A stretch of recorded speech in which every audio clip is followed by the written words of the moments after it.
Bom, o que nós vamos fazer agora então?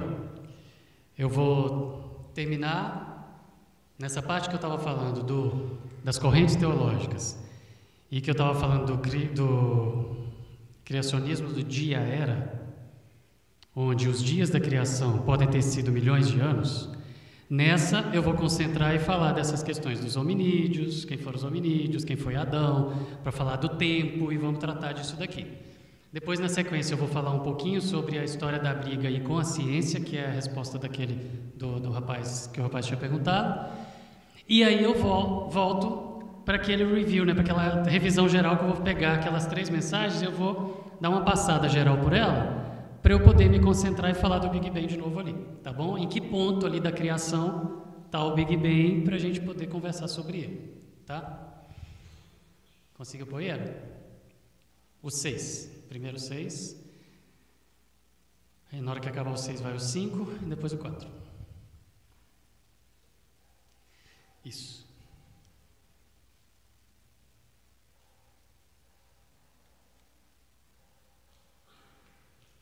Aqui. Bom, então eu estava falando sobre correntes teológicas. O que significa isso? Do mesmo jeito que tem homens brigando do lado da ciência, porque eles escolheram não acreditar. Tem homens brigando do lado da ciência que escolheram acreditar. Lembra do passo de fé? Sempre vai ter que ter. Então você tem cientistas cristãos, como a gente viu da outra vez, ganhadores de Nobel. Mais de 90% dos cientistas do topo da ciência do mundo, os ganhadores de Nobel, eram ou são cristãos ou judeus.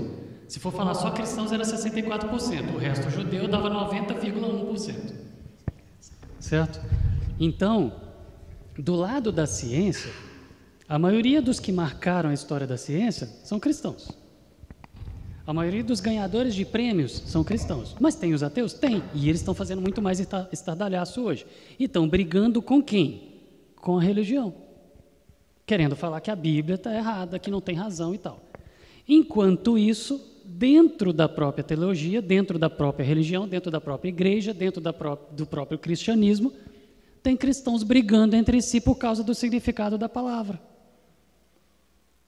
Porque alguns vão brigar e jurar de pé junto, e fazer debate, e empurrar a goela abaixo, e falar que você é um herege se você falar que os dias da criação duraram mais do que 24 horas. Enquanto tem outros que vão olhar e falar, não tem problema nenhum. E o que eu quero mostrar para vocês aqui é que o criacionismo progressivo ou do dia-era, e a outra corrente que eu vou mostrar depois, e eu vou citar alguns teólogos delas que eu tenho certeza que todo mundo conhece o que eu vou citar, por mais progressista que possa parecer, é só discussão teológica. E discussão teológica são homens discutindo por interpretação, pelo significado de uma palavra, tá? Para que nós vamos ficar brigando dentro da teologia, indo para a igreja, ensinando na escola bíblica, falando para os nossos adolescentes, se você pensar diferente de mim, você é um herege. Para que nós vamos colocar um peso que Deus não quis colocar? Ah, tem interpretações diferentes? Beleza, é porque Deus não fechou essa questão. Porque eu posso pensar de um jeito, de outro, não muda nada para a minha fé. É esse que é o ponto. O nosso inimigo é quem está brigando contra a Bíblia, contra a fé, contra a crença em Deus. A gente não tem que ficar aqui brigando porque o Big Bang não é de Deus, porque a evolução não é de Deus, porque os dias têm que ser esses dias de 24 horas, porque não pode ter tido muito tempo, porque eu não posso acreditar na ciência, porque a ciência é uma coisa do demônio. Para que a gente vai ficar desgastando com briga interna, sendo que o nosso inimigo está vindo comendo pelas beiradas e comendo e tentando acabar com a fé? O inimigo é outro, não é interno. Essa turma aqui, do criacionismo progressista, pegando a palavra dia e usando uma das interpretações possíveis, eu vou mostrar que elas são, quais são elas daqui a pouquinho, mas as várias traduções possíveis da palavra dia lá em Gênesis, eles traduzem por eras. O que é uma era? Tempo pra caramba. Definido? Não. Um tempo indefinido, podem ser milhões ou bilhões de anos. O que a ciência fala sobre o tempo desde a origem? O que a ciência fala? O universo tinha 13 bilhões de anos. Por que eu estou falando tinha? Porque acabamos, humanidade, de mandar um novo telescópio lá para o universo, lá para fora da Terra, que é o James Webb. Tinha o Hubble. Com as medições que o Hubble conseguia enxergar e calcular o tempo do universo, falava que o universo tinha 13 bilhões de anos. Bilhões de anos. Aí jogaram um telescópio bem melhor para lá, que é o James Webb, e está dando um tempo maior agora. Então, a gente está bem no momento de transição aqui da física, onde pode ser que daqui a pouco a gente defina que o universo tem mais do que hoje, está 13,8 bilhões de anos, mas já acharam algumas medições de mais de 14. Então, assim, tá, beleza, pode ser que ajuste isso de novo e a gente fale que seja 14, 15 bilhões de anos que Deus falou o haja luz. É esse que é o ponto aí.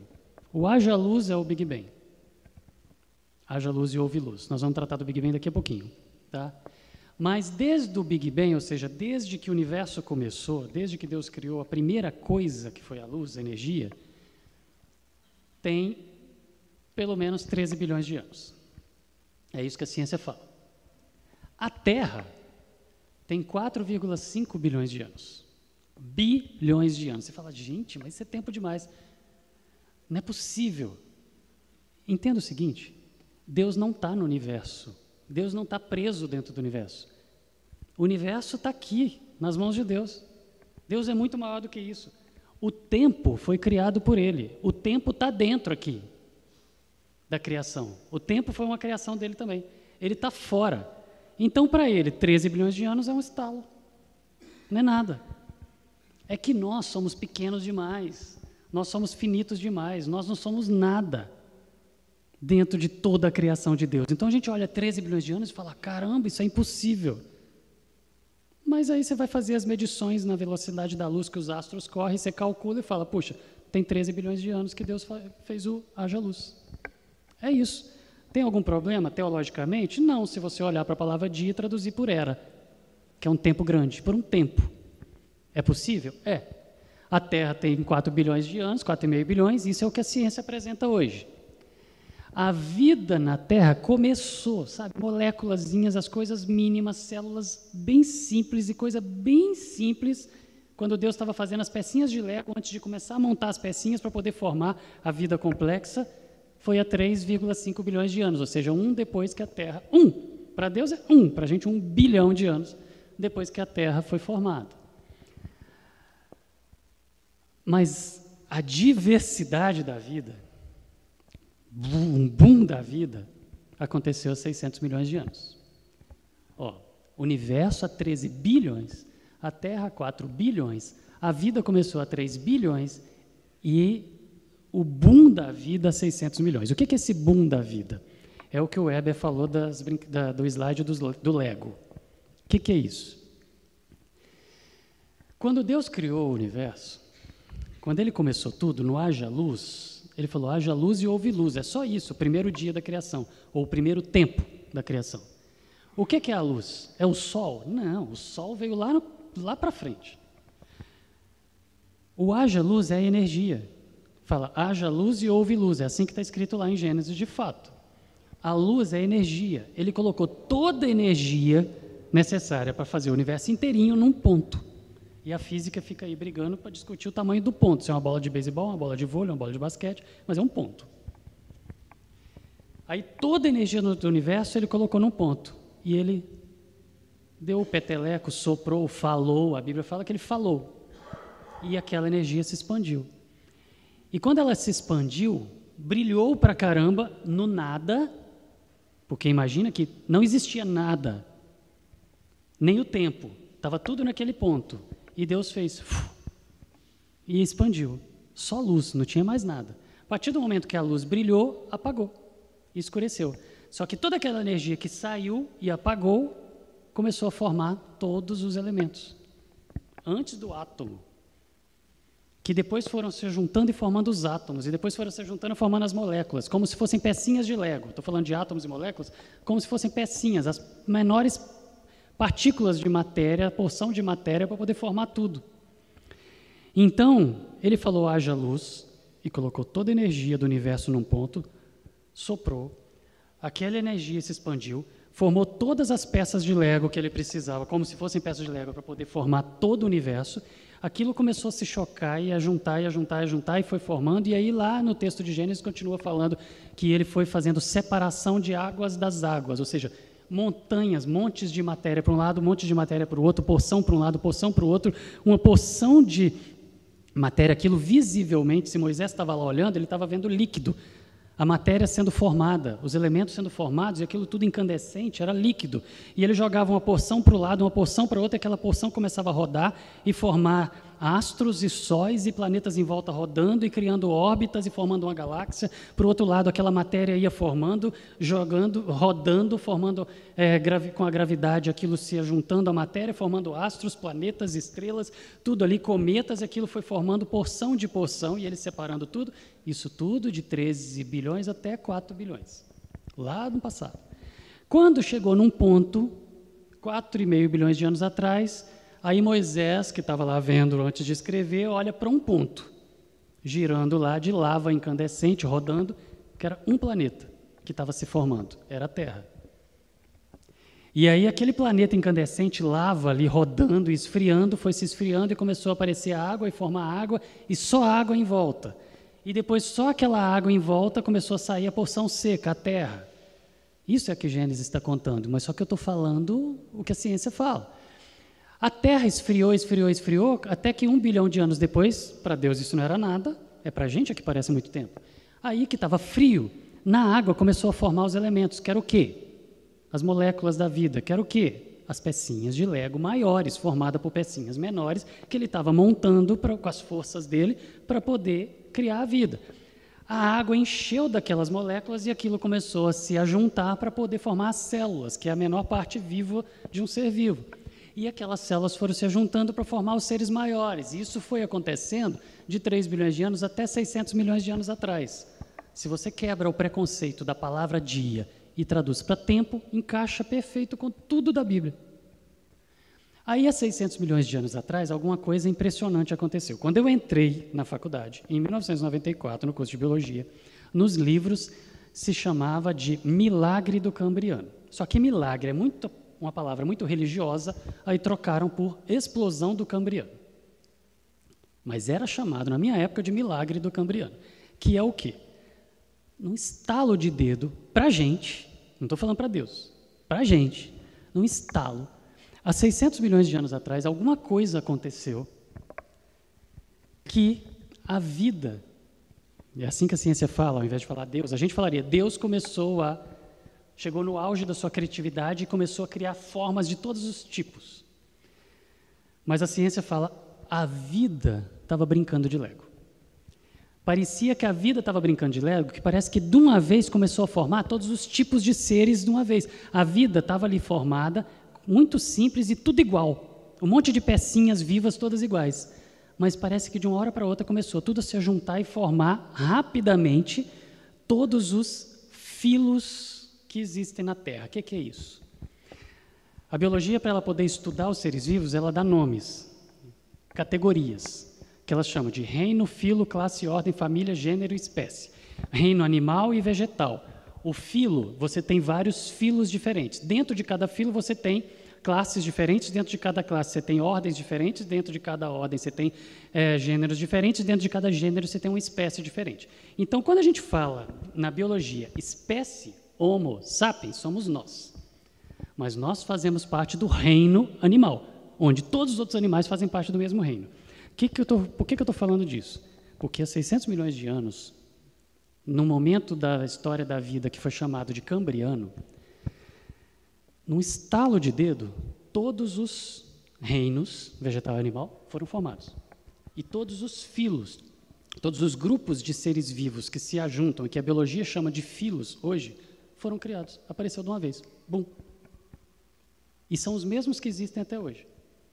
Só que os seres vivos de dentro de cada uma dessas categorias foram mudando ao longo do tempo, porque nós não somos estáveis. Por mais que os criacionistas da Terra Jovem gostem de dizer isso, mas nós não somos estáveis. O leão hoje não é o leão de 1 milhão, de 600 mil anos atrás. Não precisa de 1 milhão. Nós não somos os mesmos que os nossos tataravós. Nossos filhos já estão nascendo sem o dente do siso, gente. Tem um monte que não precisa mais arrancar. Nós não temos um apêndice que funciona mais. No passado tinha. Dá para poder ficar falando aqui um rosário de características nossas que estão mudando e vai continuar mudando, porque as espécies mudam. Isso para a biologia tem um nome, que dentro da igreja parece um palavrão, que é evolução, é mudança. É só mais uma força que Deus criou e está aí mudando as coisas, para poder a gente viver num planeta que tudo muda, num universo que tudo muda. Forças de Deus, não precisa tirar Deus da jogada. Ok? Mas há 600 milhões de anos, todos os grupos chamados de filos que existem no planeta surgiram de uma vez. E era chamado até de milagre, tiraram isso para não ficar aparecendo, para crente não ficar usando esse nome, para poder falar que a ciência fala de milagre. Só por isso. Tá? Mas isso foi 600 milhões de anos atrás. Deus tem mãos? Não. Deus tem forças. As mãos ou as forças de Deus já estavam lá antes do Big Bang, para quando aquela energia começou a dissipar e formar a matéria, forças que ninguém, como o Roberto falava, estava lá. Quem pôs lá? Forças empurraram e foram formando, ajuntando as porções de matéria no universo, formando cada galáxia. Forças. Que forças eram essas, gente, que estavam lá antes do nada existir, antes do tempo existir? Deus, as mãos dele. A própria física enxerga isso. Que separou e foi formando as galáxias, e essas mesmas forças estão aqui nesse planeta, ajuntando todas aquelas pecinhas de Lego menores da vida e formando seres de várias formas diferentes que começaram a se espalhar pela água. Porque a vida surgiu na água. A ciência descobriu isso há 100 e poucos anos, mas estava escrito lá em Gênesis, há 3.500 anos atrás. Já estava lá escrito, certo? Aí há 2,5 milhões de anos, milhões, a gente começou falando de bilhões, agora estou falando de milhões. Há 2,5 milhões de anos atrás surgiram os hominídeos. Quem são os hominídeos? Gente, qualquer bicho que anda em cima de 2 pernas e que parece um macaco é tudo chamado de hominídeo, tá? Qualquer fóssil que você achar que represente um ser que caminhava em cima de 2 patas é hominídeo.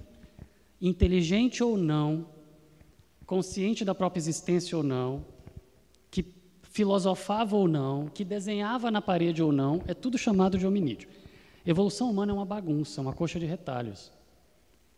Teve um professor que ensinava a evolução humana na biologia da Unicamp, na biologia da Unicamp, onde todo mundo acha que vai entrar lá e só encontrar ateu.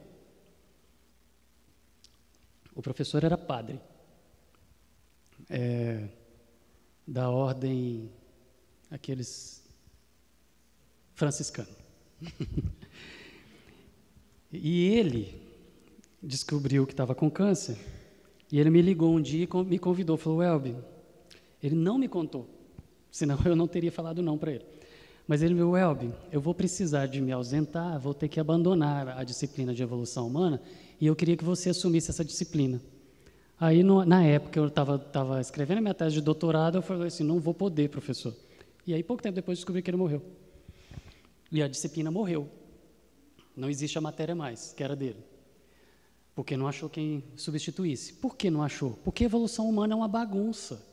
Cada fóssil que aparece não se encaixa direito na árvore e todo mundo fica forçando a barra para poder encaixar e para poder mostrar que a evolução aconteceu.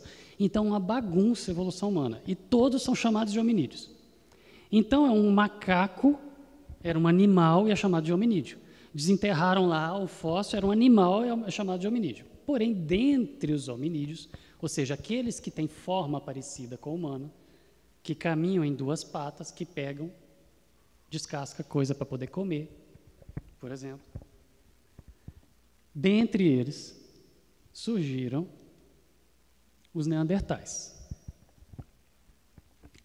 Gente, se você assistir National Geographic, Discovery Channel, esses assim que gostam de mostrar documentários com animais, se vocês olharem documentários sobre chimpanzés, macacos, sobre golfinhos, sobre porcos, você vê sinais de inteligência para algum tipo de coisa. Golfinho é bom em matemática.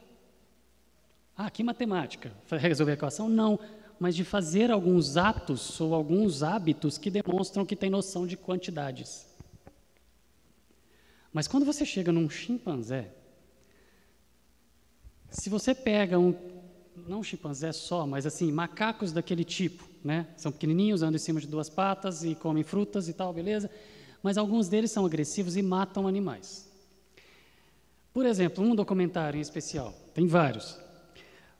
Aves passavam, pintinhos, galinhas e tal, de uma tribo mais próximo de um bosque que tinha aqueles animais, passavam as aves ali embaixo, pintinhos passavam ali embaixo, eles desciam e matavam.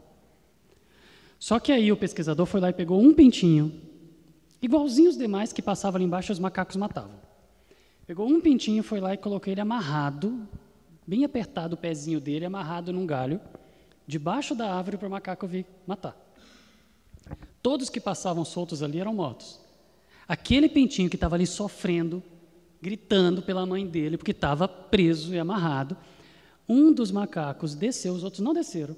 Um desceu, porque viram que um homem, um outro hominídeo, um homem foi lá e amarrou aquele coitadinho, deixou ele ali sofrendo, desceu, desamarrou e deixou o bichinho embora. Aí você fala, nossa, isso é inteligência, isso é sensibilidade, isso é amor, isso é... Pode pôr o nome que quiser, somos nós que estamos dando os nomes. Esses sinais, eles existem na natureza. Mas qual a espécie que reuniu tudo? Uma, nós. Então, dentre os que andam em cima de 2 patas, estamos nós. É todo hominídeo. Tá? Os hominídeos são os fósseis que você encontra velhos aí que parecem com a gente. É isso, sendo bem generalista. Mas há 500 mil anos atrás, gente, para uma história de bilhões de anos, para uma vida diversificada, como a gente vê hoje, que surgiu há 600 milhões de anos na explosão do Cambriano, ou no milagre do Cambriano, falar de 500 mil anos é nada. Foi ontem. É muito pouco. Tá? Mas o Brasil foi descoberto há quanto tempo? 500 e poucos anos. A gente está falando de 500 mil anos, ou seja, pensando na nossa história recente do tempo de vida do Brasil, de existência do Brasil como Brasil, é muito tempo. Mas olhando para a história do universo e do mundo, não. Então, há 500 mil anos atrás, dentre os hominídeos, surgiram os neandertais. Essa turma aqui era igualzinha a gente, só que era um pouco mais baixinho, cabeça um pouco mais chata, mais troncudinho, mais fortes, desenhavam, viviam em cavernas ou em florestas, desenhavam, enterravam os mortos, faziam instrumentos de corte, de pedra lascada e tal, são os homens das cavernas. Mas, depois de um tempo, surgiram também, há 300 mil anos atrás, alguns dos hominídeos dominaram o fogo. Surgiram hominídeos que faziam mais coisas do que os neandertais. Ao invés de simplesmente pedra lascada, enterrar os mortos, ou seja, enterrar os mortos é uma coisa, você fala assim, puxa, isso é mais humano. Animal também enterra os mortos, gente. Tem algumas espécies que também. Morreu, o filhotinho, eles vão lá e cavam e vão enterrar. Esses sinais existem espalhados pelo mundo animal. Os sinais do que a gente tem reunido tudo num só estão espalhados pelo mundo animal. Deus estava criando as coisas e foi colocando os flashes, os reflexos ali, só que ele juntou tudo de especial num só, no Homo sapiens, nós que estamos aqui. Mas os sinais de Deus estão espalhados pela criação dele. Tá?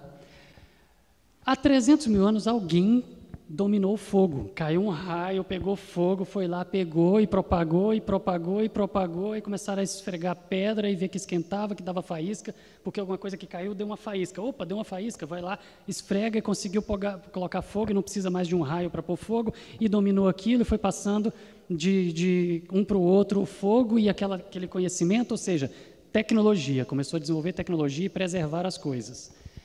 Isso foi há 300 mil anos atrás. Só que há 300 mil anos atrás surgiu uma espécie. Homo sapiens. Na mesma época. Quem foi que dominou o fogo? Homo sapiens. Só que esse conhecimento de que o Homo sapiens existe, surgiu há 300 mil anos atrás, surgiu agora, há menos de 5 anos. Porque até há pouco mais de 5 anos atrás, se imaginava que o Homo sapiens tinha no máximo 200 mil anos. Então achava-se que o Neandertal é que tinha dominado o fogo. Mas só que aí agora a genética acabou e algumas descobertas que estão na imprensa agora, de semanas atrás, falando que descobriram fósseis de Homo sapiens lá no norte da África de 300 mil anos atrás. Ou seja, quando o fogo foi dominado, o Homo sapiens estava aqui. Quem descobriu foi o Neandertal ou Homo sapiens? Não sei.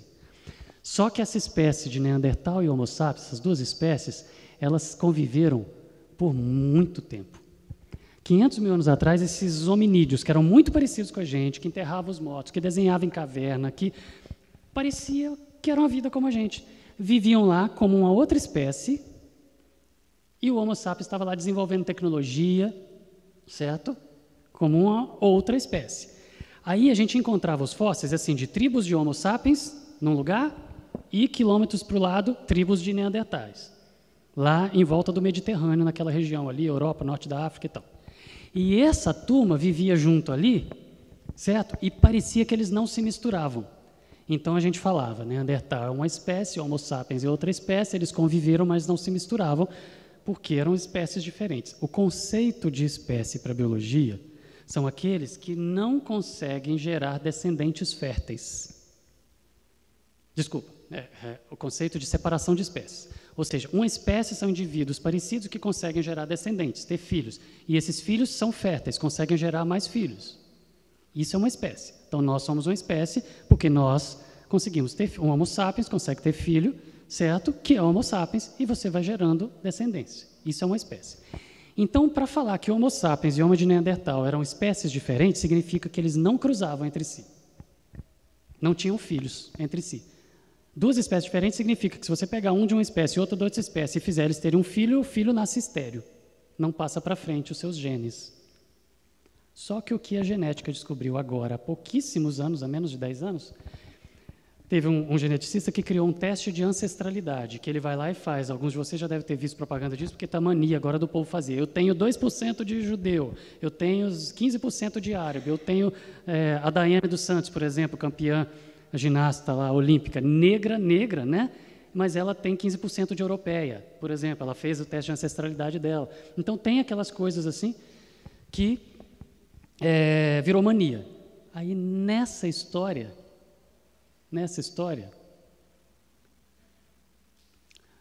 uma pessoa querida nossa e conhecida por nós fez na semana passada e descobriu que ele tem, agora não lembro mais, mas acho que é 18% de Neandertal nele.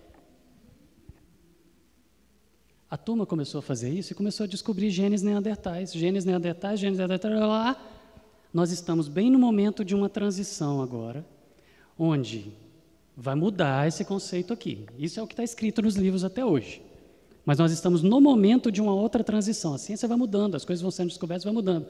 Entre os hominídeos, onde, para Homo sapiens, que somos nós, temos genes de neandertais na gente, significa que, na época que eles conviviam juntos lá no norte da África e na Europa, e em volta do Mediterrâneo, lá em volta a Israel, Arábia, naquele espaço ali, certo? De que eles cruzavam e geraram descendentes férteis e que nós somos descendentes deles. Ou seja, provavelmente esses hominídeos aqui eram tudo a mesma turma, só que era uma tribo que vivia num lugar, outra tribo no outro, e era todo mundo humano. Então, quando a gente fala de hominídeos, gente, não tem nenhum mistério. São aqueles que parecem com a gente, que andam em cima de duas pernas, que viviam por ali, que representavam algumas coisas que a gente acha que é inteligência, mas que nos animais a gente vê aqueles sinais de inteligência, mas que geraram descendentes que somos nós. Quem foi Adão? É o próximo slide, mas tem coisa que eu vou falar aqui antes, então não vou mudar agora. Mas quem foi Adão? Foi algum desses aqui. Quando foi? Não sei. Mas foi algum desses aqui. Para essa turma do Dia Era, ou para a turma do evolucionismo teísta, que é o próximo que eu vou citar ali só por causa de uma pessoa que todos vocês conhecem que defendia essa linha, então por isso que eu vou citar daqui a pouco, mas o que eu vou gastar mais tempo é nesse, porque eu consigo explicar tudo. Mas para a turma que não tem problema com a duração dos dias, Adão surgiu aqui. Foi um indivíduo que Deus formou do pó da terra, pode ter feito um bonequinho separado de barro, soprado o fôlego da vida dele, espírito dali, alma vivente, espírito eterno, colocou ali, ele se tornou alma vivente, beleza, e separado dos outros. Mas também pode ter sido um que Deus pegou, que era um daqueles animais que representava, que já desenhava em caverna, que demonstrava algum nível de inteligência, mas não tinha um contato espiritual com Deus, não tinha comunicação com o Eterno, não tinha uma alma, um espírito eterno, não tinha uma eternidade com Deus posterior, mas ele pode ter pegado aquele ali, colocado o espírito eterno nele, pronto, você é Adão, começou um relacionamento Deus e a criação, Deus e o homem, e aí aquele ali era Adão. Agora vai dar nome para os animais, vai usar a sua inteligência, que é muito superior a todas as outras espécies, isso é claro, não preciso de explicar e de provar isso para ninguém, certo? Você vai dominar sobre todos eles, você vai dar nome para os animais, ele foi lá dar nome para os animais, estou sozinho, então tá bom, dorme, tirou uma costela, clonou Adão, pegou aquela costela, multiplicou, fez a Eva, mudou lá os cromossomos de XY para XX, fez a Eva, ele acordou, você é osso dos meus ossos, carne da minha carne. E Adão e Eva se casaram ali diante de Deus e começou a nossa espécie, ou a nossa turma, ou a nossa descendência de seres humanos com o Espírito Eterno relacionando com Deus. Você fala, nossa, uma heresia. O que é ser feito do pó da terra? Por que a gente tem que afirmar que foi o bonequinho de barro? Porque ensinaram para a gente que foi o bonequinho de barro. Porque em Gênesis fala que fez do pó da terra. Só que se você lê em Gênesis 2, fala que fez os animais do pó da terra também.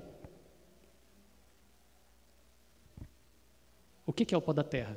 É o que a Bíblia mesmo fala. Tu és pó e para o pó você vai voltar. É aquilo que vai acontecer quando a gente morrer e for lá. Você vai degradar, vai ser destruído por bactérias e fungos e vai voltar a ser pó. Nitrogênio, carbono, hidrogênio, enxofre, oxigênio. É isso que é o pó da terra. Fósforo. São os elementos, as pecinhas de Lego que Deus usou para nos criar. Então, se ele criou Adão, através de um processo de mudança, que ele pegou um dos hominídeos e pôs o espírito nele, deu uma garibada, mudou 0,3% do DNA dele, que é só essa a diferença, 0,2%, que é só essa a diferença. Mudou um pouquinho ali, jogou mais inteligência, jogou o espírito eterno, e você é Adão. Formou do pó da terra. Ou se ele fez um bonequinho, colocou o espírito ali, formou do pó da terra, tanto faz. Precisa a gente ficar brigando entre nós? Não. Você pode pensar de um jeito, pode pensar do outro, ninguém vai te chamar de herege. Ok? Aliás, alguém vai te chamar de herege, mas não precisa chamar. O ponto é, foi Deus que fez. Do pó da terra, dos mesmos elementos. Ok? É essa que é a ideia dessa turma e da próxima aqui. Que não se preocupa com o tempo dos dias, ok? Só um pouquinho. E aí, para esse pessoal, se Deus chamou Adão e pôs o Espírito, ou se Deus fez do nada Adão, do zero Adão e pôs o Espírito, tanto faz. Fez a Eva do jeitinho que está lá escrito, dormindo, clonando, tirando a costela, fazendo ela, tudo do jeitinho que foi. Beleza. Mas, já volta aí, só um pouquinho, deixa eu só fechar isso aqui. Aí 14 mil anos atrás, 1000, tá? Aqui eu estava falando de milhões de anos, aqui eu estou falando de 1000. 500 mil anos atrás, Neandertal, 300 mil anos a tecnologia do fogo, 30 mil anos atrás os Neandertais se extinguiram. 14 mil anos atrás aconteceu a chamada Revolução Neolítica, que é quando o homem começou a domesticar animais, começou a fazer curral, começou a viver mais parado, nômade sim, porque eles mudavam quando ficava sem alimento aqui, mas enquanto tinha comida, ficava parado. Acabou a comida, muda para outro lugar e tal.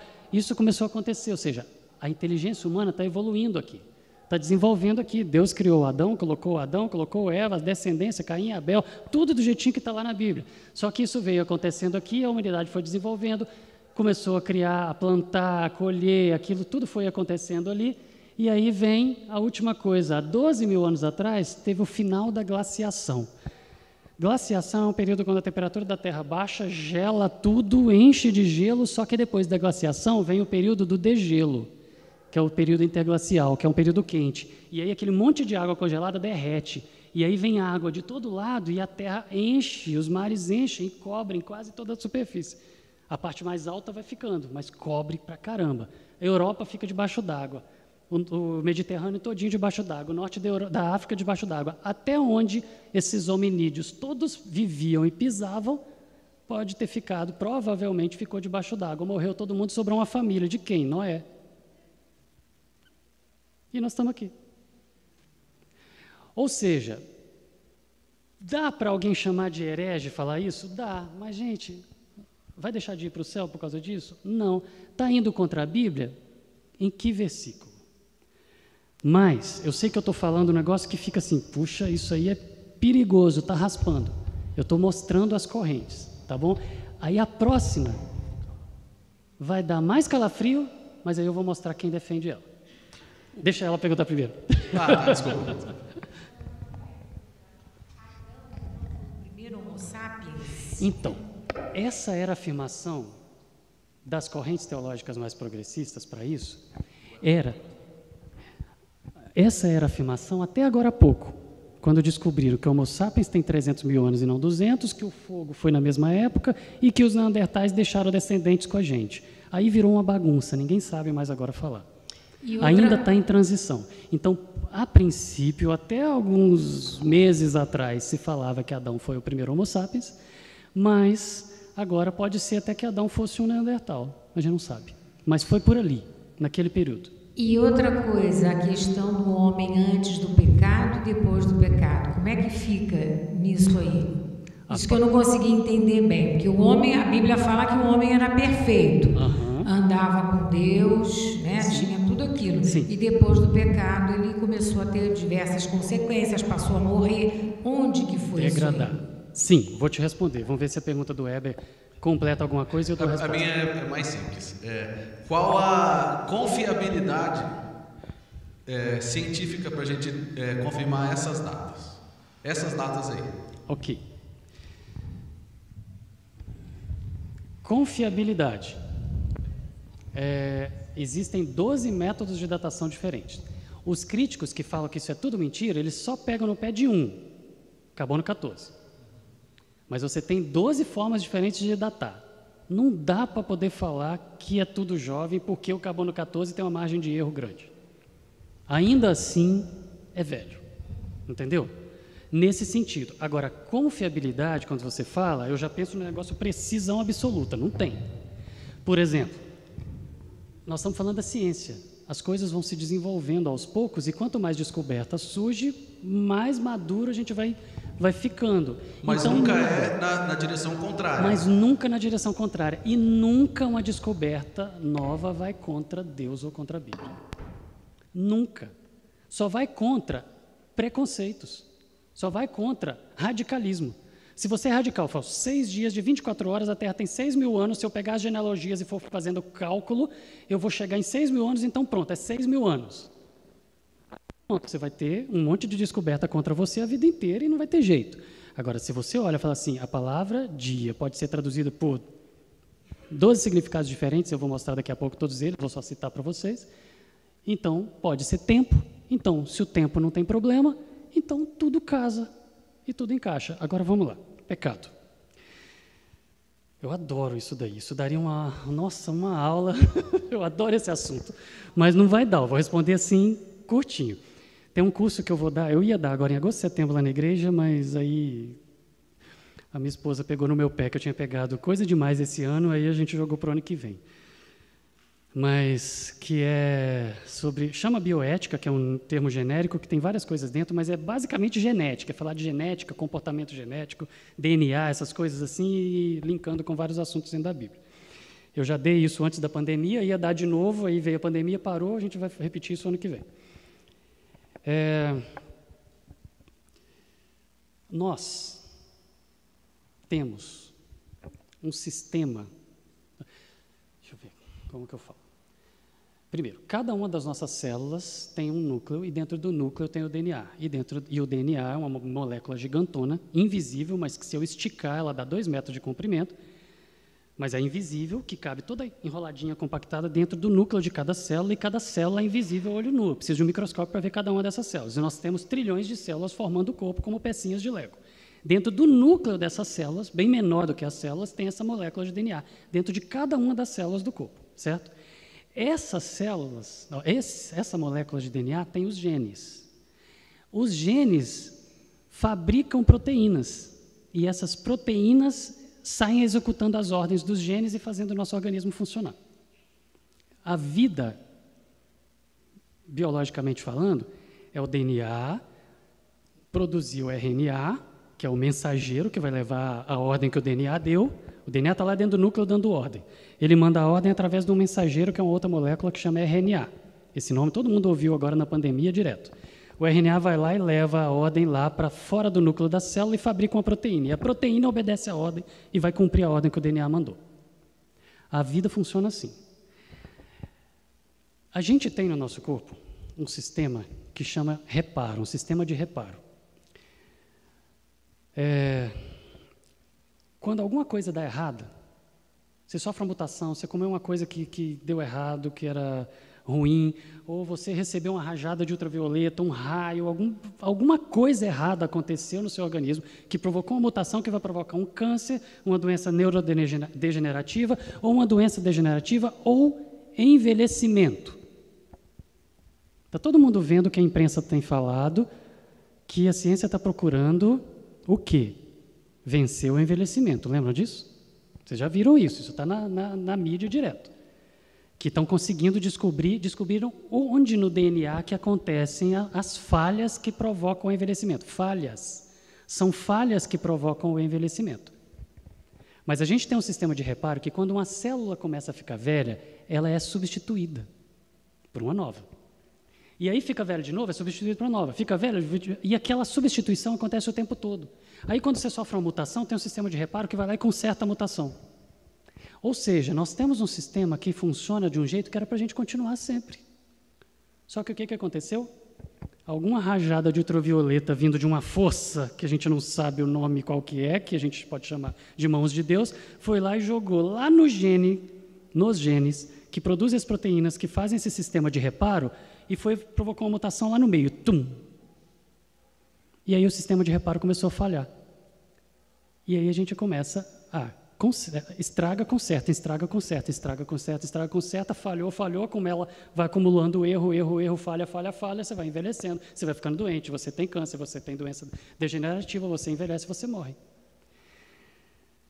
Na Bíblia fala, em Gênesis fala, quando Deus falou com Adão e Eva, que Ele coloca eles no jardim, coloca eles para trabalhar, coloca para viver, e coloca uma regra. Ele pôs uma árvore, que não era a árvore o problema era a obediência, mas ele coloca uma árvore e põe uma regra, não coma, não desobedeça.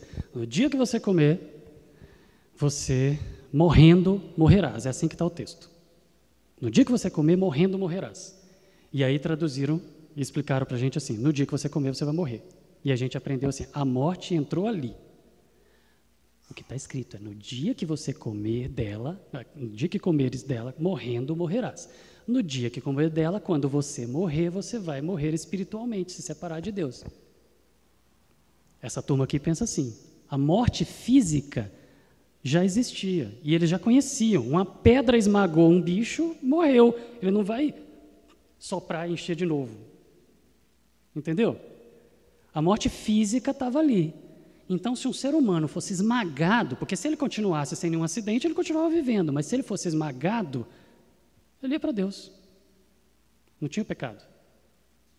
Mas no dia que o pecado entrou, morrendo, você vai se separar de Deus. Quando você morrer, você se separa de Deus. Essa turma pensa assim. Tá, mas e a destruição e a maldição que veio por toda a criação? A partir do momento que o pecado entrou, mutação acontece, o sistema de reparo falha, os vírus surgiram, e vírus é o que faz a maior bagunça nos genes, porque ele tira gene de um organismo e leva para outro, tira do outro e leva para outro. A gente acabou de ver isso acontecer, um morcego espirra lá no mercado e pronto, foi criado, foi arma biológica, escapou do laboratório, não interessa, mas lá no mercado o morcego espirrou lá e saiu, e o cara pegou e levou para casa. E começou uma pandemia. Por quê? Um vírus de morcego, porque uma mutação aconteceu, porque vírus faz isso. Ele fica brincando de Lego o tempo todo e misturando as coisas e bagunçando e degradando e estragando. Entendeu? Então, o pecado trouxe maldição, destruição. Está tudo degradado, está tudo destruindo, está tudo acabando, e um dia vai acabar. graças ao pecado. Antes disso, tudo funcionava perfeito. Mas a morte física poderia já existir. Deus não teve que dar uma aula para Adão falando o que era morte. Morte física. Morreu, aí você vai se separar de Deus. É assim que essa turma aqui pensa. Entendeu? Agora eu posso falar da próxima. A próxima é a mais herege. Tá? Já falei aqui dos hominídeos, bastante coisa, mas aí agora a próxima é a mais herege. Então já falei aqui quem foi Adão, né? Se fosse há 6 meses atrás, eu ia responder melhor aqui quem foi Adão. Agora eu vou falar o seguinte, não tenho a menor ideia, não sei, mas foi por ali. Porque agora não dá nem para falar que Neandertal outra espécie mais, está em ebulição ainda esse assunto, então. E aí eu volto para o Weber. Qual a confiabilidade disso? É confiável, pensando no tempo, mas as conclusões elas são confiáveis até a próxima descoberta. Porque muda. Nós estamos falando de ciência, ainda está descobrindo, né? E aí vem o evolucionismo teísta, os mais hereges dos hereges. Porque essa turma aqui pensa tudo que eu falei até agora, da turma do dia-era, que os dias são eras, que é muito tempo, que não precisa ser dia de 24 horas, que a Terra é velha mesmo, que os bilhões de anos aconteceram, que tudo igual, mas eles também aceitam o palavrão, a evolução. Eles falam que a evolução foi só mais uma das forças de Deus, que Deus usou para poder criar.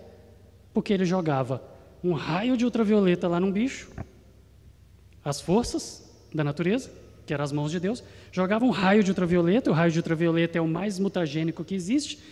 A Laura está trabalhando essa semana, eu dei uma caixa de papelão para ela e o João lá fazer um teste de um protótipo de equipamento que a gente está querendo desenvolver. Se funcionar, vai virar patente, se não, já era. A Laura fez o teste essa semana lá. Com o quê? Com ultravioleta.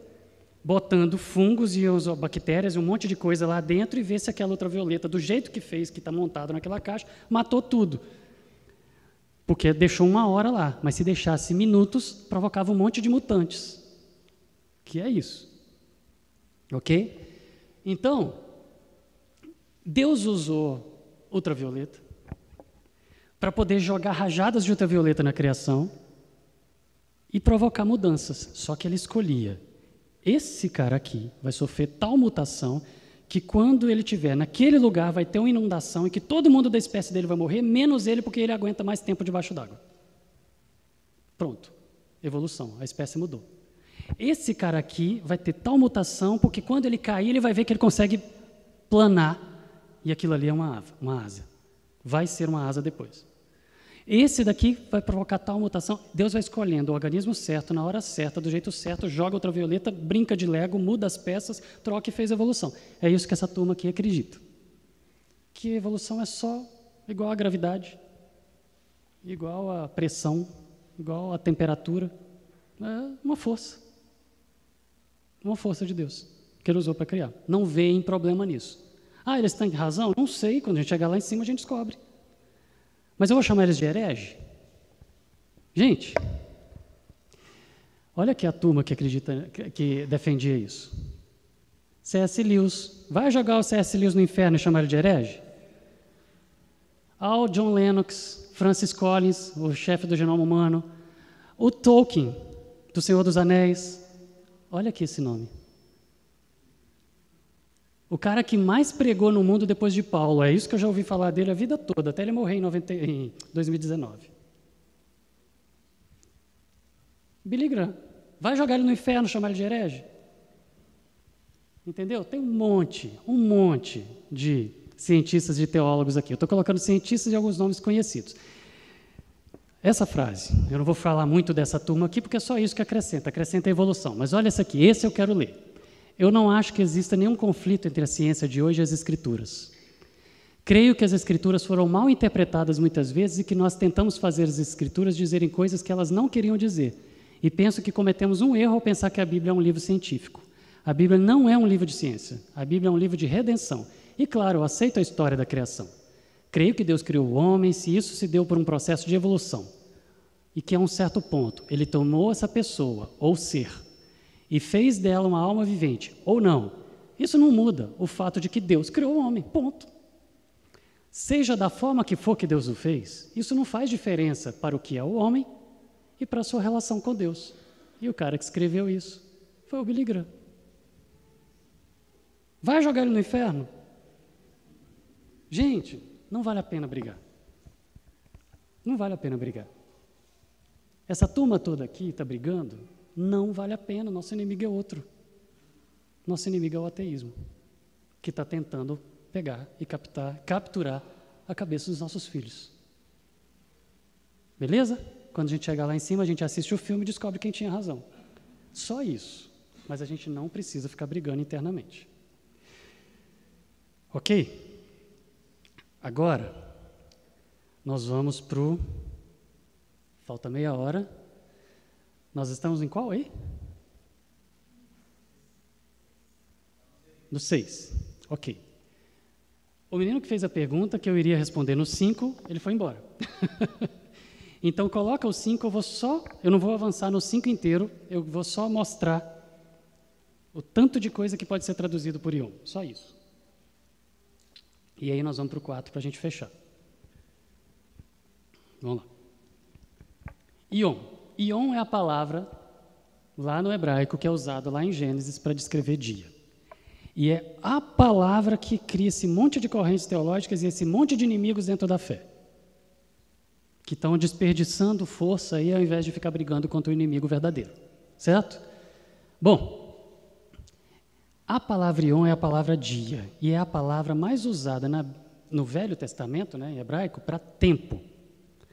Só que a palavra Ion é usada para tempo da seguinte maneira. 2.008 vezes ela é usada para dia de 24 horas, no Velho Testamento. Tá?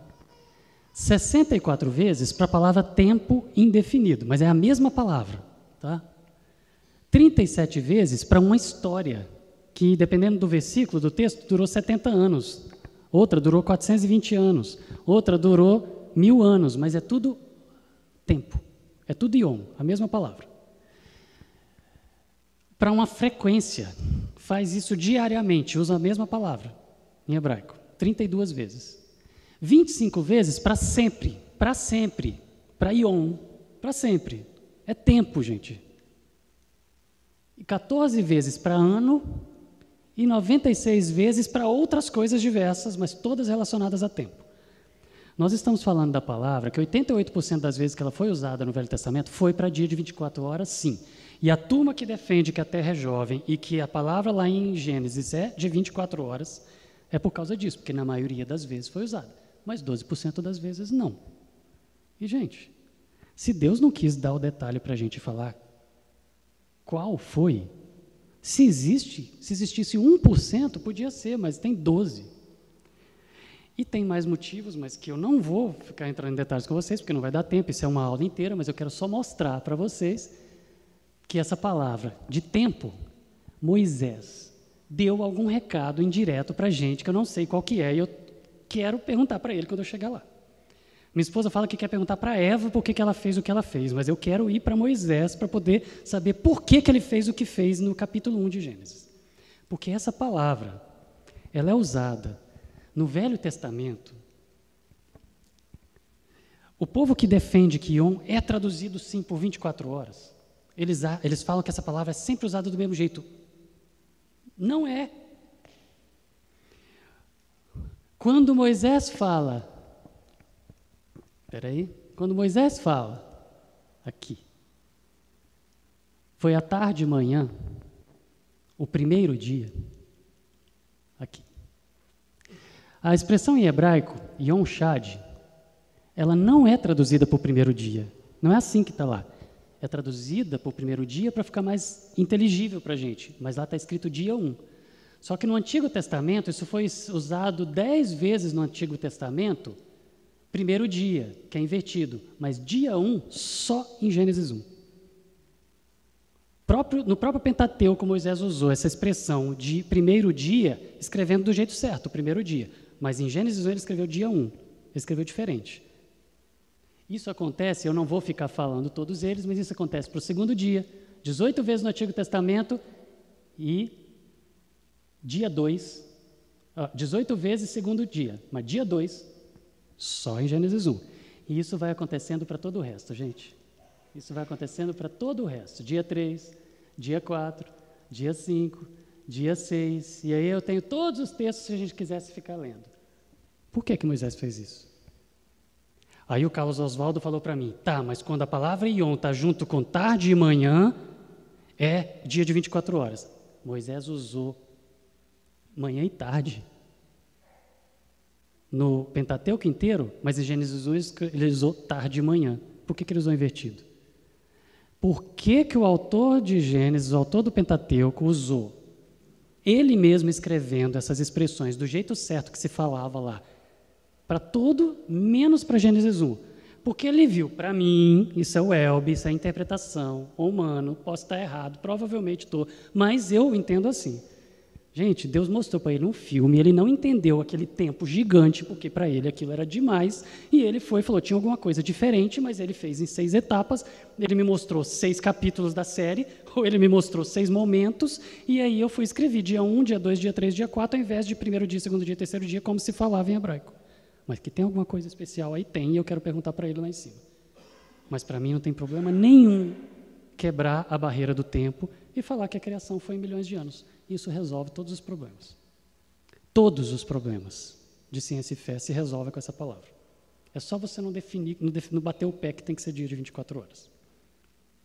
Ok? Agora o próximo, então, que é a sequência, o próximo número. Agora, gente, para fechar, eu queria pegar com vocês aquela terceira mensagem que eu fechei a série da outra vez, onde a gente pegou Gênesis e a gente foi lendo e fazendo a comparação e vendo o quanto aquele texto é milagroso, o quanto o texto de Gênesis 1 é milagroso, e o quanto ele traz coisas ali que eram impossíveis estar escritas ali há 3.500 anos, sendo que a ciência só descobriu há 100 e poucos anos, tudo há menos de 200 anos. Então,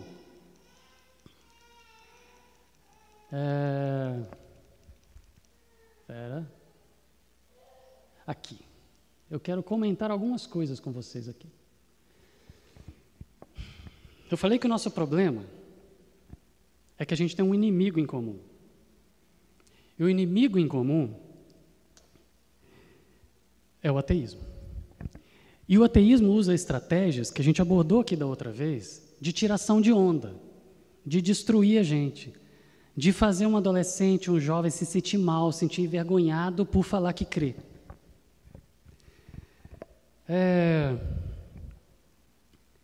Você já deve ter visto esse vídeo. Ele vive circulando nas igrejas, falando do Cepacol. É o testemunho de um professor de biologia, ou às vezes ele circula na internet, como pelo WhatsApp de todo mundo aí, como um filósofo, assume que Deus existe, não sei o quê. Esse cara, ele e o BZ, Cepacol e Benzetacil, eram os 2 apelidos, os 2 colegas meus ali da biologia. Eles estavam ali na cantina em 1994. Eu tinha acabado de entrar na faculdade. Eu era convicto da minha fé, eu era firme com Deus, eu vim fazer biologia porque eu queria estudar e aprender mais sobre ciência e fé mesmo, sobre essa relação, era o meu hobby, era o assunto que eu gostava, eu queria trabalhar com isso, ensinar para outras pessoas, eu sabia o que eu queria. Mas ainda assim, quando eu entrei, eu fiquei fascinado com aquilo tudo, deslumbrado, e estava aprendendo, eu queria fazer genética, eu já fui no primeiro mês fazer, fui igual a Laura, já começou na primeira semana, já estava lá fazendo estágio, eu fui fazer isso.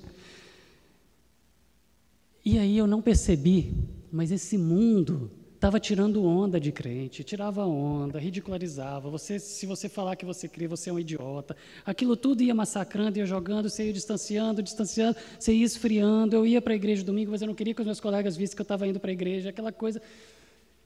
Isso vai te contaminando e vai te levando. Ele, nesse testemunho, que vive circulando nas igrejas, ele era um ateu convicto e tirador de onda pra caramba, o Cepacol e o BZ. E eles viviam bebendo a cantina da biologia, o povo enchia a cara o dia inteiro. A Unicamp hoje não pode vender cerveja dentro do campus por causa da cantina da biologia, porque teve um aluno da medicina que morreu de coma alcoólico ali, e ninguém percebeu porque estava todo mundo bêbado. Aí saiu a regra de que não pode vender cerveja dentro da Unicamp. Mas até essa morte, o pessoal vivia enchendo a cara, matando aula e enchendo a cara. Eles 2 estavam bêbados, o BZ e ele, isso logo no primeiro mês de aula. Segundo mês de aula. Segundo mês, porque eu já tinha lido esse livro, O Mundo dos Micróbios, 2 vezes. Então, foi no segundo mês de aula. Eu entrei, no meu primeira semana de aula, eu fui procurar estágio lá na genética. Fui trabalhar com um professor lá, Cláudio, pedi para trabalhar com ele. Ele falou assim, mas o que você sabe de genética? Eu falei, nada. Só o que precisava para o vestibular, mas o que você me mandar ler, eu vou ler. Eu quero trabalhar aqui, eu quero ser geneticista, então já quero começar agora. Aí ele achou interessante a minha disposição e me deu esse livro para ler, era dessa grossura. E ele falou, vai ler O Mundo dos Micróbios e volta aqui para a gente poder conversar. Eu li o livro inteiro, gente, em um mês. Estava adorando aquilo. E aí, voltei para ele, ele fez um monte de perguntas e eu errei um monte de coisa. Ele falou, lê de novo. E volta daqui a um mês para a gente conversar. Aí eu saí. Pronto, isso aqui aconteceu, tinha um mês que eu estava lá, porque eu tinha acabado de ler esse livro a primeira vez. Aí eu saí triste, porque eu errei um monte de pergunta que ele fez. E fui andando na direção da cantina da biologia.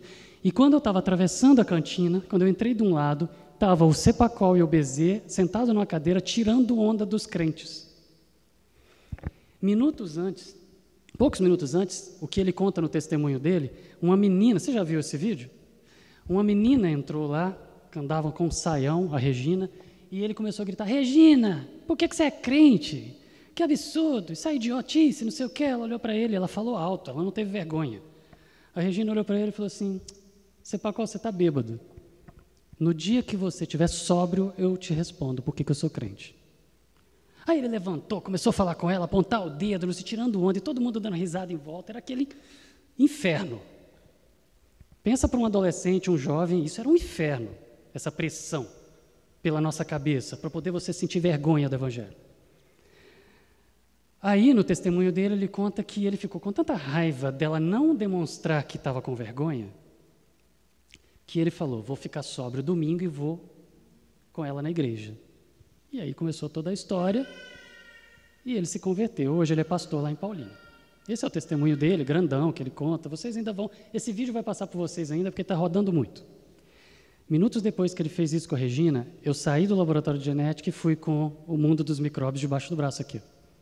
E na hora que eu entrei, que eu pisei na cantina, eles fizeram a mesma coisa que eles tinham feito com vários. Fizeram com a Inisa, que era lá da África, a africana, uma amiga minha africana que era da nossa colega também, e tal. Tiraram onda de todo mundo que era crente.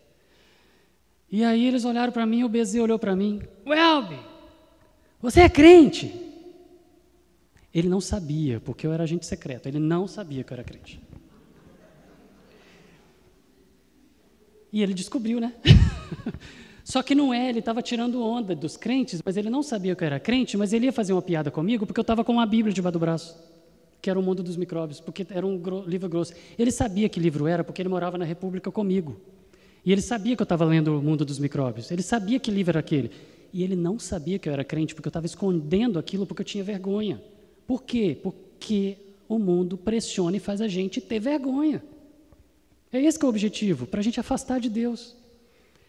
E aí, quando ele fez essa piada, sem saber que eu era crente, e ele fez essa piada, você é crente? E ele achava que eu ia responder não, aí ele ia falar assim, então por que você está com a Bíblia debaixo do braço? Era uma piada. Só que na hora que ele perguntou, você é crente? Eu respondi não. Eu já contei isso, sei lá quantas dezenas de vezes, e toda vez eu me emociono. Mas por quê? Porque nunca na minha vida eu pensei que eu fosse fazer uma coisa dessa. Só que aí naquela hora que eu falei não, me deu um mal-estar, que eu falei, meu Deus, o que eu estou fazendo? Eu atravessei a cantina chorando. Fui na direção do ciclo básico, era uma quinta-feira, onde ia ter estudo bíblico. Do grupo que hoje é a ABU, que também reúne na quinta-feira. Não, agora é na quarta. E chamava Grupo Querigma. Aí eu fui para lá, para a reunião, que eu tinha recebido desde o primeiro dia de aula, eu tinha recebido o convite para ir me envolver com o grupo cristão, mas eu não ia lá para poder ser agente secreto, para ninguém descobrir que eu era crente, para ninguém achar que eu era idiota, para ninguém me chamar de burro, para eu poder desenvolver. Puxa vida, o mundo estava ganhando. Eu conheço vários que passaram por isso e perderam essa briga. Eu fui na direção, eu lembrei que ia ter reunião, e eu fui para lá. Aí cheguei lá, o Wagner, que é lá da IBCU, né, da IB Fonte, nossa igreja, ele era esse cara, hoje ele é esse cara, certo? Mas o Wagner estava lá, dando o primeiro estudo da vida dele, lá na Unicamp, onde ele deu um estudo com o título Floresça onde está plantado. Deus me fez responder não, levar aquele tapa na cara na cantina, para ir para o estudo bíblico, para levar um tapa na cara do Wagner, para poder acordar. E ali eu assumi, mesmo estando aqui, eu vou florescer onde Deus me colocou. Mesmo estando aqui, eu vou fazer o que eu vim para cá para fazer, que é florescer. E não vou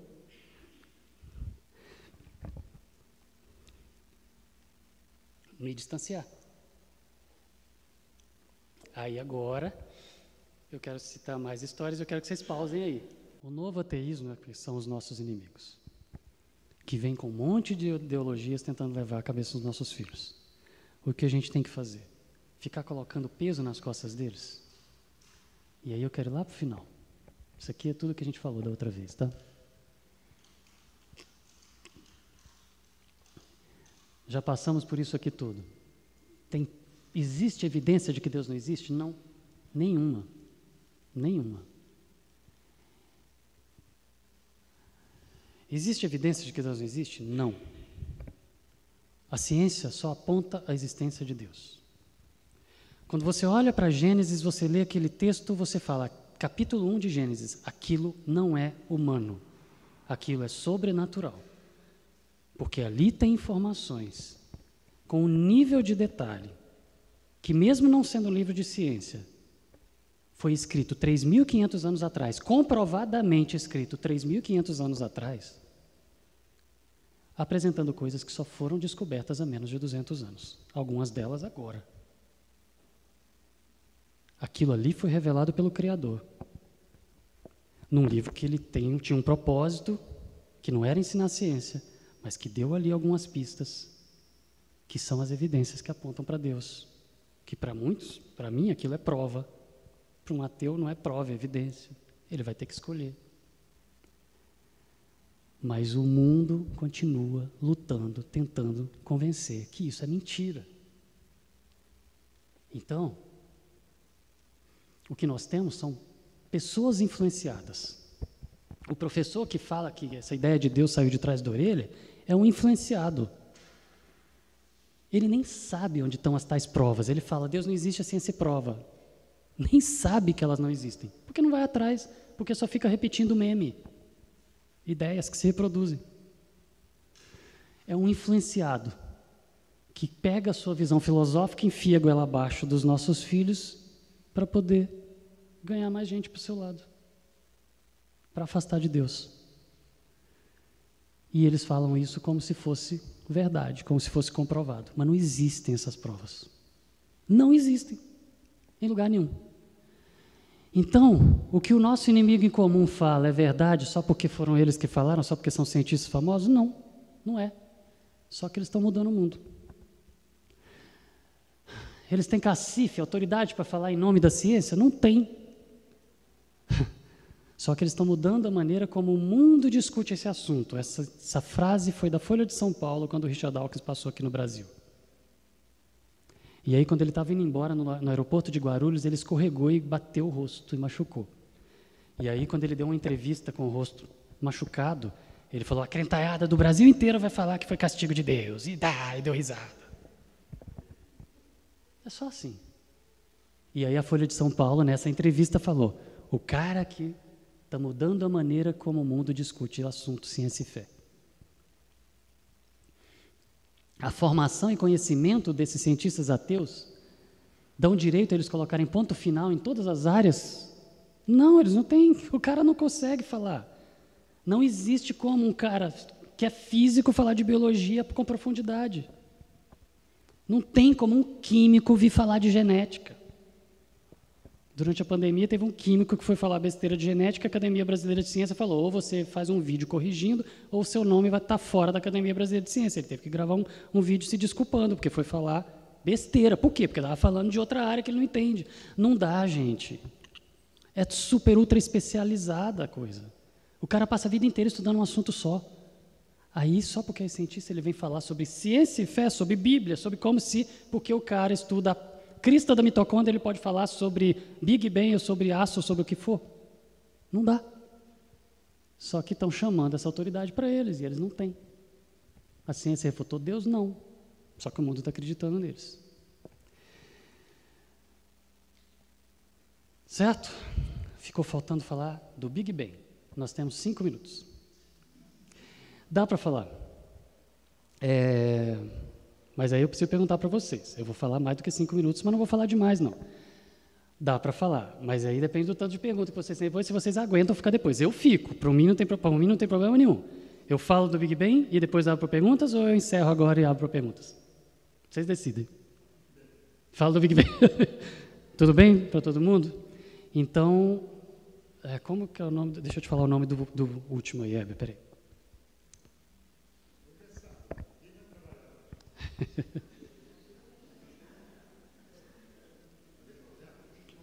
Ver novela, né?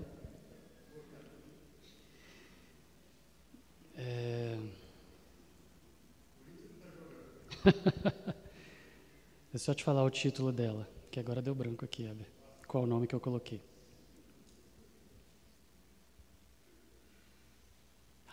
Lembrei o nome. Eu acho que é review, ou resumo, ou complemento. Pronto, é o que chama complemento, tá aí.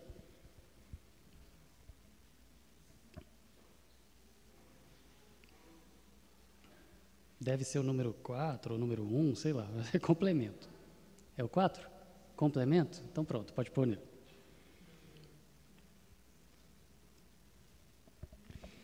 Então tá. Ué, é o mesmo que eu estava?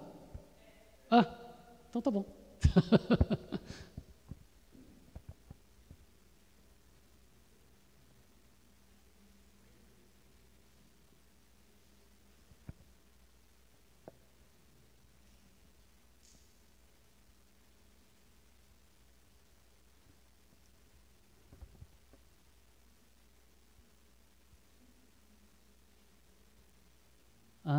Tá aqui. Nossa, era o próximo slide. Era o próximo slide, eu não lembrei. Tá bom. Tudo bem. Bom, quando eu vim da outra vez, a gente pegou Gênesis 1 e foi lendo, e eu fui fazendo um espelho olhando para o que a ciência fala. Lembram disso? E ali eu fui colocando. Lá estão escritas coisas milagrosas, miraculosas, ou seja, elas estão escritas ali sem poder estar. Essa leitura de Gênesis que a gente fez aqui, que era lendo Gênesis sem o preconceito da escola bíblica dominical, de crente, a vida inteira dentro da igreja e tal, assim, preconceito que eu estou falando não negativo, mas assim, sem ter nenhum filminho na cabeça como se eu já soubesse aquilo, como que aconteceu. Lendo como assim, a primeira vez que eu estou lendo essas palavras, isso nunca entrou na minha cabeça. Nunca entrei numa igreja, nunca ouvi nada de Deus, nunca falei nada. Essa era a maneira, é a maneira como cientistas ateus, filhos de pais cientistas também fizeram. Pessoas que são céticas, certo? Hugh Ross era assim, que é hoje apologeta. O Alistair McGrath, lá do professor de Oxford, que hoje é apologeta, defensor da fé. Dennis Alexander, professor de Oxford, que era ateu também e hoje é defensor da fé. Francis Collins, que foi o chefe do projeto Genoma Humano, que era ateu e hoje é defensor da fé. Durante a pandemia, soltava vídeo dele dirigindo o louvor da igreja dele, de longe de todo mundo, o pessoal de máscara, não sei o quê, e ele gravando culto online, e ele pregando e tal, o chefe do projeto Genoma Humano, geneticista número 1 do mundo. Tá? O Tolkien, como se fosse quem gosta de pronunciar certinho, que é o autor do Senhor dos Anéis, o C.S. Lewis de Nárnia, a Rosalind Picard, que é professora do MIT, tudo gente famosa, cientista famoso, ou autores famosos, no caso aqui, turma que eram ateus e que não foram criados num contexto cristão ou religioso, que não sabiam o que estava escrito no capítulo 1 de Gênesis. Nunca leram. Nunca leram. E aí, quando eles pegaram e leram, eles ficaram, caramba. Aí, eles olharam, essas pessoas eram cientistas, ou bem estudados. O C.S. Lewis, ele era professor de Oxford também, só que era de literatura. Mas os outros todos eram cientistas e eles conheciam a história da vida que a ciência contava, os bilhões de anos e a ordem que as coisas aconteceram. E aí, quando foram ler Gênesis 1, ficaram abismados, todos eles abismados, todos contam a mesma coisa. Essa turma gosta de escrever a autobiografia, contar a história deles, de como foi que aconteceu, como se converteram. Todos são a mesma história, gente. Não acreditava, não sabia nada, achava que era coisa de idiota, achava que era falta de inteligência, achava, até ler Gênesis 1. Porque quando eu li Gênesis 1, eu olhei aquilo e falei assim, caramba, isso aqui não é antigo, isso aqui não pode ser antigo. Aí fui atrás para poder descobrir, gente, isso foi escrito há 3.500 anos, isso é impossível. Não, não é, isso está errado, isso foi forjado, isso foi manipulado. Aí eles vão atrás, eles leem, eles vão ler livro de história, eles vão atrás de arqueólogo, eles vão conversar com outros cientistas e falar, isso é verdade mesmo, isso foi escrito, mas não, isso foi manipulado. O Vaticano manipulou, é sempre assim. O Vaticano manipulou e colocou isso aqui, não pode estar aqui. Por que não pode estar aqui? Porque não tem como um ser humano ter imaginado aquelas coisas naquela ordem há mais de 200 anos. E o texto tem 3.500 anos. Aí eles se convertem ao livro e depois vão ler e entender quem é Deus, quem é Jesus e se convertem ao cristianismo. A história é sempre igual. E a primeira coisa que eles se deparam é com o haja luz. E para eles é óbvio que o haja luz é o Big Bang. Por quê?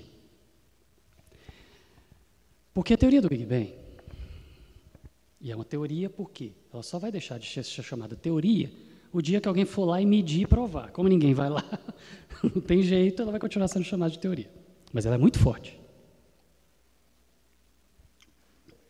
Ela fala que toda a energia do universo, gente, o universo, até onde o James Webb consegue enxergar, se a gente saísse daqui, da Terra, e viajasse em linha reta, entre aspas, né, que no espaço não é reto, mas viajasse em linha reta, na velocidade da luz. O que é a velocidade da luz? Você aperta o interruptor e pum, acendeu. Isso é a velocidade da luz? Não é. É mais do que isso. Porque você tem o tempo de você apertar até acionar e acender, isso é mais do que a velocidade da luz. Mas a velocidade da luz é muito mais rápida do que quando você aperta e acende o interruptor. É muito rápido. Se a gente saísse da Terra e viajasse em linha reta, entre aspas, na velocidade da luz, até onde o James Webb, que é o telescópio mais novo que foi lançado lá para fora do planeta, consegue enxergar, e se a gente andasse direto, ia andar 14 bilhões de anos na velocidade da luz para chegar na ponta. Ponta do universo? Não. Na ponta do campo de visão até onde o James Webb consegue enxergar. Ou seja, provavelmente o universo é até mais velho, provavelmente é até maior. Na velocidade da luz, uma velocidade que nenhum equipamento consegue.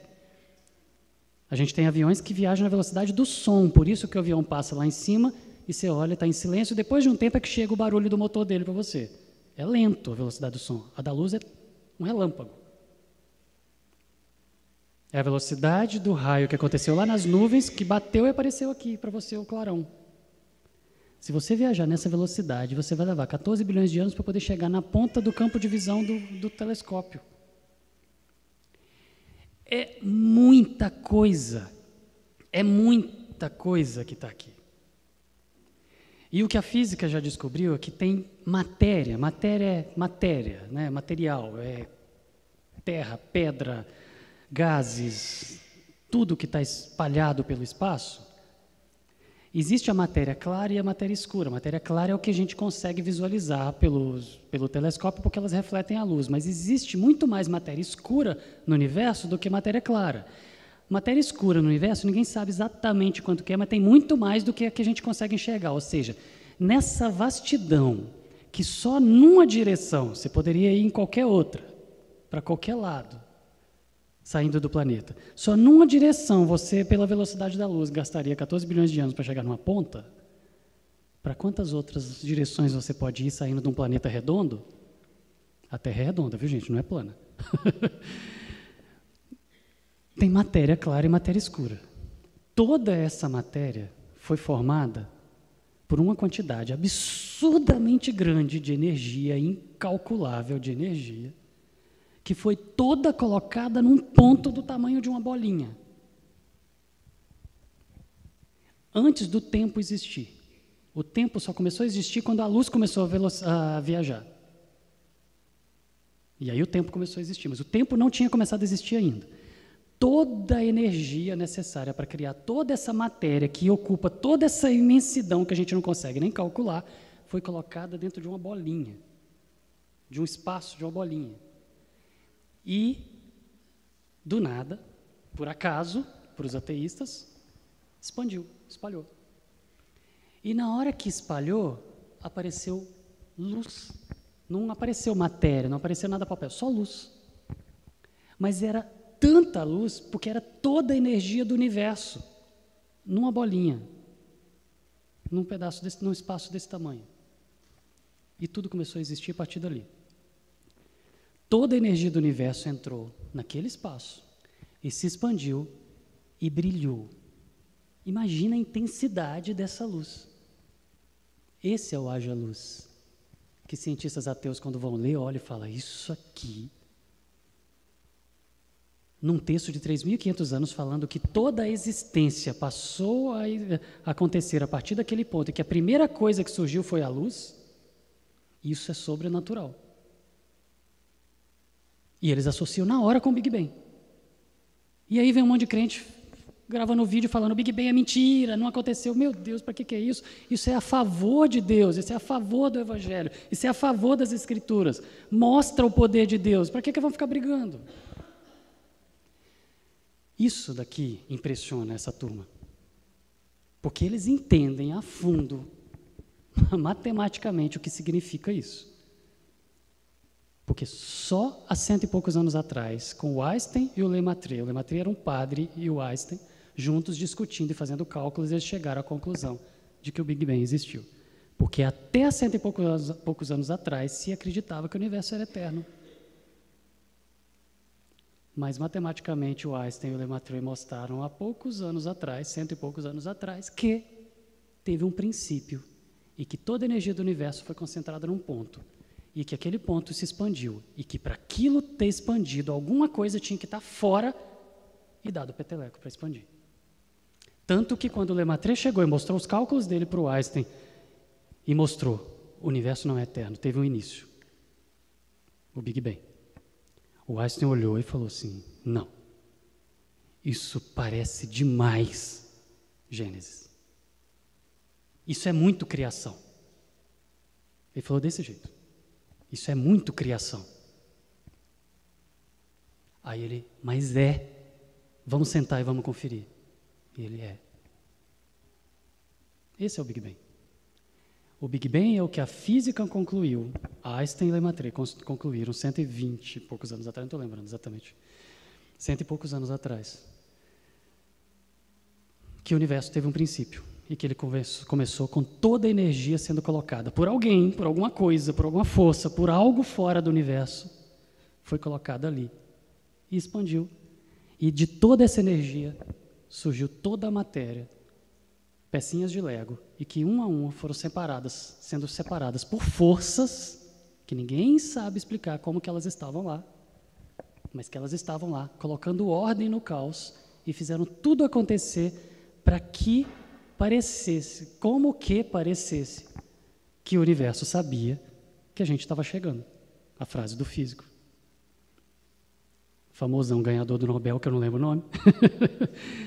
Que parecia que o universo sabia que a gente estava chegando para que tivesse uma rocha aqui, perto do Sol, que esfriasse, que gerasse água. E que a água aparecesse primeiro. E que a vida surgisse na água. E que a vida surgisse numa ordem que está escrita lá em Gênesis, que só há 100 e poucos anos atrás descobriram que a vida surgiu na água, que a ordem do aparecimento foi ali, que primeiro começou com a luz, com a energia, com tudo igual, que primeiro separou o seco do molhado, que primeiro separou as porções. É isso. O que é o Big Bang? Nenhum palavrão. Não tem nada de diabólico, de nada. É o haja luz de Deus. Só isso. É o poder de Deus, colocado todinho ali para poder criar tudo. E aquela quantidade de energia que ele pôs naquele ponto está aqui até hoje, no universo. Como eu falei, tem buraco negro que está sugando energia e tem o oposto dele, que chama anã branca, que está cuspindo energia. Na natureza, no universo, nada se cria, nada se perde, tudo se transforma, as coisas entram num lugar e saem do outro, entram num lugar, está tudo interligado, tudo como se fosse um mega quebra-cabeça, onde se você mexer numa pecinha, você atrapalha o resto. Tudo encaixadinho, perfeito, feito pelo Criador. Acho que eu cumpri a lista. Perguntas? Podem falar.